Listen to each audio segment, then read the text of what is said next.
یہ فرمائیں یہ کیا ہوا کہ ڈار صاحب کو ڈپٹی پی ایم آج لگا دیا اس وقت جب خود بھی وہ باہر ہیں، پی ایم بھی باہر ہیں، نواز شریف صاحب بھی باہر ہیں؟ یہ کیا معمول کی کارروائی سے سمجھا جائے یا کچھ اور ہے؟ ایک تو آپ نے چونکہ خود خبر دی کہ کہا جائے گا پی ٹی آئی سے کہ آپ گورنمنٹ سے بات کر لیں، دوسرے آپ نے یہ کہا کہ مسلم لیگ نون کے حامی یہ بیانیہ بنا رہے ہیں کہ ڈار صاحب کو تمام لوگوں سے مشاورت کے بعد بنایا گیا۔ میں دوسرے حصے پہ پہلے آؤں گا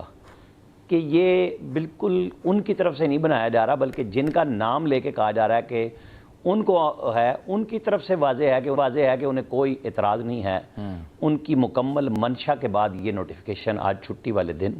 سعودی عرب سے آئے ہوئے میسج کو جو کامران علی افضل صاحب کو دیا گیا جو سیکرٹری کیبنٹ ہے،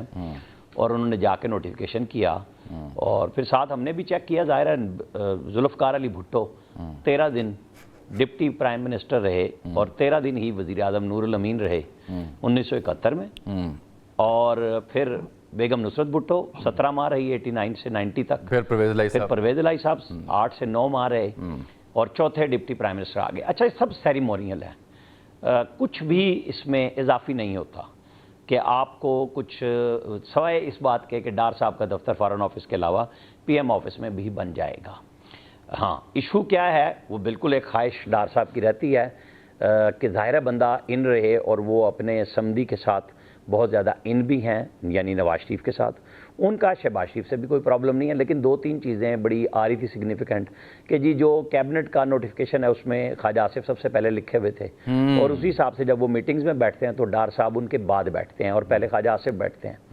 اور جی نواز شریف تو بالکل پیچھے چلے گئے کیونکہ ڈار صاحب کو اسٹیبلشمنٹ بننے نہیں دینا چاہ رہی وزیر خزانہ۔ آپ کے خیال میں وزیر خزانہ نہیں بننے دینا چاہ رہے، اور وزارت خارجہ ایک عام وزارت ہے کہ وہاں پہ آپ کو یاد ہوگا کہ نواز شریف کے پورے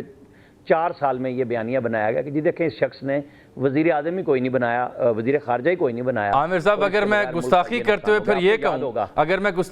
پھر یہ کہوں جی کہ شاید وہ دن بھی آن پہنچیں جب وہ وزیر خزانہ نہ رہیں اور ڈپٹی پی ایم ہی رہیں، وزیر خارجہ ہیں جی خارجہ، شاید وہ نہ رہیں اور صرف ڈپٹی پی ایم رہیں، اور ڈیزگنیشن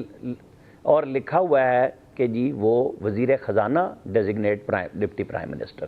وہ جب نہیں رہیں گے ہم بات کر لیں گے، لیکن میں آپ کو جو خبر دے رہا ہوں وہ یہ ہے کہ یہ آن بورڈ ہیں، اسٹیبلشمنٹ بھی اس فیصلے پہ، ان کی طرف سے کوئی قباحت نہیں آئی اس معاملے پہ کہ جی کیوں بنایا جا رہا، جیسے ایک بیانیہ بنایا گیا تھا کہ ڈار صاحب کو اسٹیبلشمنٹ نے باہر نکالا ہے۔ میں اس کے جواب میں آپ کو کہہ رہا ہوں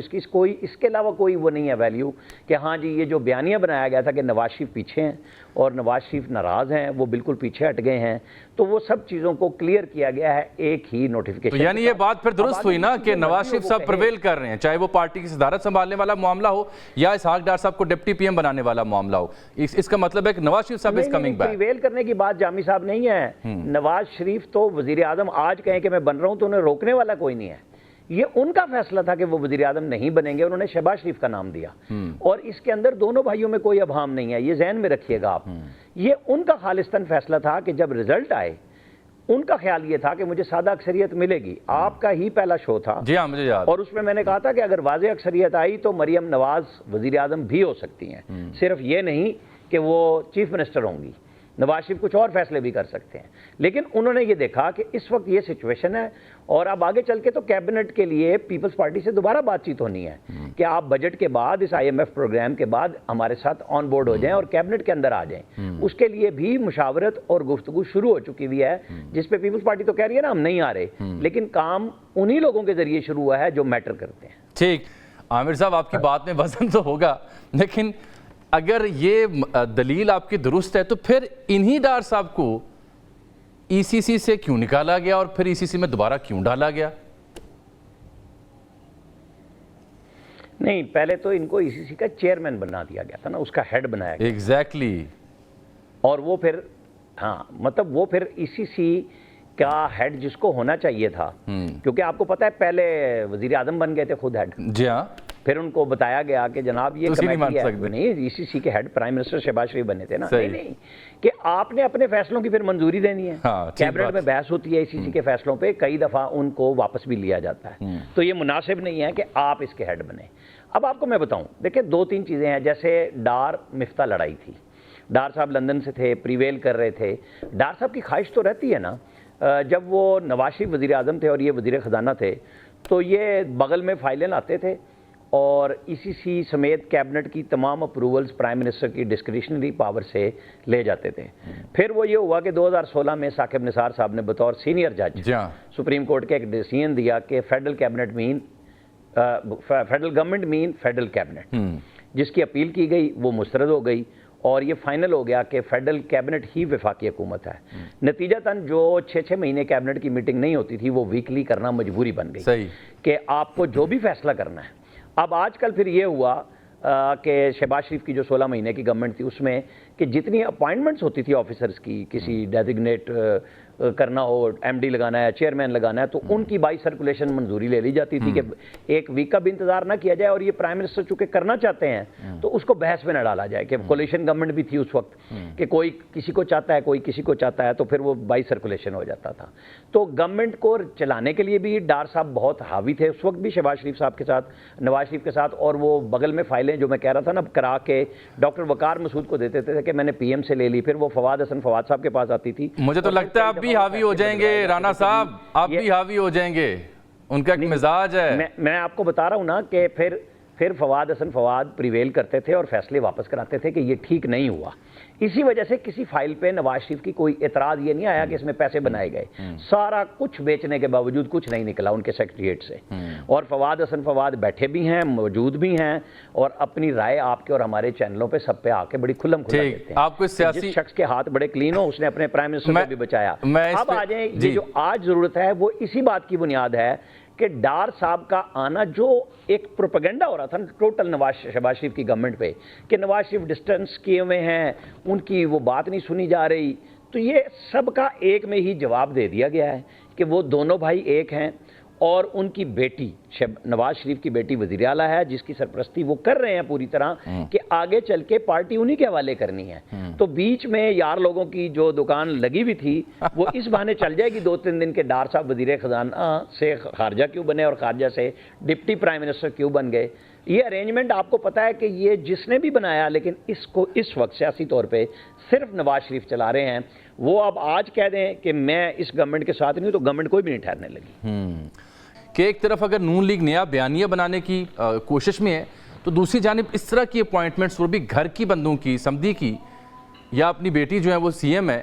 یا گھر کے اندر ہی بندر بانٹ کرنے سے